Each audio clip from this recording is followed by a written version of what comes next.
Hey, good morning everybody, it's Mike, and thanks for jumping on with me this morning. Hey, how many of you have read the book written by Stephen Covey, The 7 Habits of Highly Effective People? If you haven't read that yet, man, I sure would encourage you to. It's one of the great books written, both applications in our personal life and especially in our business. The 7 Habits of Highly Effective People, written by Stephen Covey. Hey, I want to rip Stephen off this morning, okay? So full credit to him.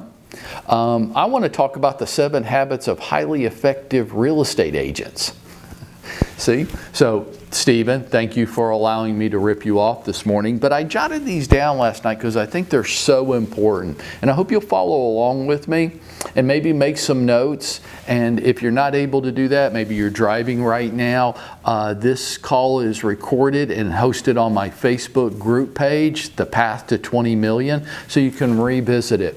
But after 34 years in Atlanta real estate, I think these 7 habits are the 7 habits of highly effective real estate agents. Number 1, seek first to understand and then to be understood.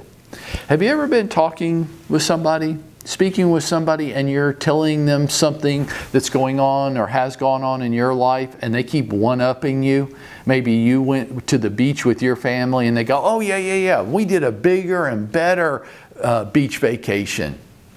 And how did that make you feel? Imagine that you go to see your doctor and you're sitting in the exam room. You know that when it's really uncomfortable and you're sitting there with this little drape on and you're sitting on a really uncomfortable exam table and you seem to sit in there forever all by yourself. And finally the doctor walks in and doesn't start asking you what's going on. They just say, okay, so glad you came in today. Here's a bottle of pills. I want you to take these. Everything will be fine.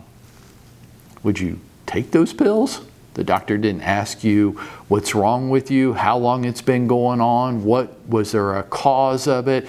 Is it a sharp pain or a dull pain? Do you have any pre-existing? Didn't ask you any of that stuff, just made a prescription.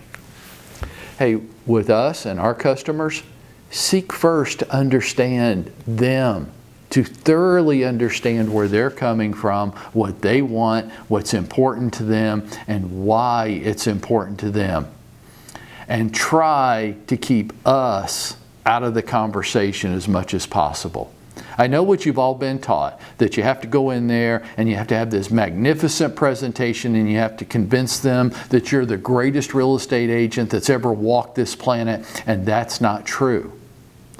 All you really have to be the greatest real estate agent that's ever walked the planet to the customer is totally into the customer. Who are you? What do you want? Why do you want it? When do you want it? And until I thoroughly understand that, I can't help them.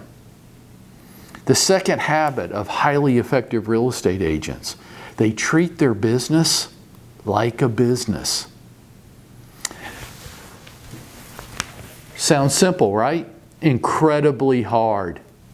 Not as an afterthought, not as a hobby, not as something I do when everything else in my life gets done. No, it's a business. It's a priority. Maybe it's not the priority, but what is? Everything is a priority. It's a priority in my life. I have to get up and get dressed and go to work today. Could disruptive things happen in my life? Yes, they will, and when they do, I will deal with them, and they will get the appropriate priority for that given time, and then eventually I have to get right back to work. Why? Because I have a business to run. Highly effective agents treat their business as a business. Number 3, habits of highly effective real estate agents. This above all else. I guess I should have made it number 1. I shouldn't have buried it down at number 3. People will assume that that's a lower priority.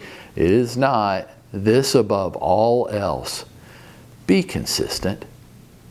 I get to sit in rooms with the top agents in the entire country 3-4 times a year. And there's the one thing they all have in common. They don't have anything else in common. They come in all ages, shapes, sizes, genders. They live in all different parts of North America. Their area of focus, their specialty, it's all different. I sit in those rooms and I go, okay, what's everybody in this room have in common? And it's not much. But the one thing they all have in common is they're fanatically consistent every day. Be consistent. Above all else, be consistent. Those are the first 3.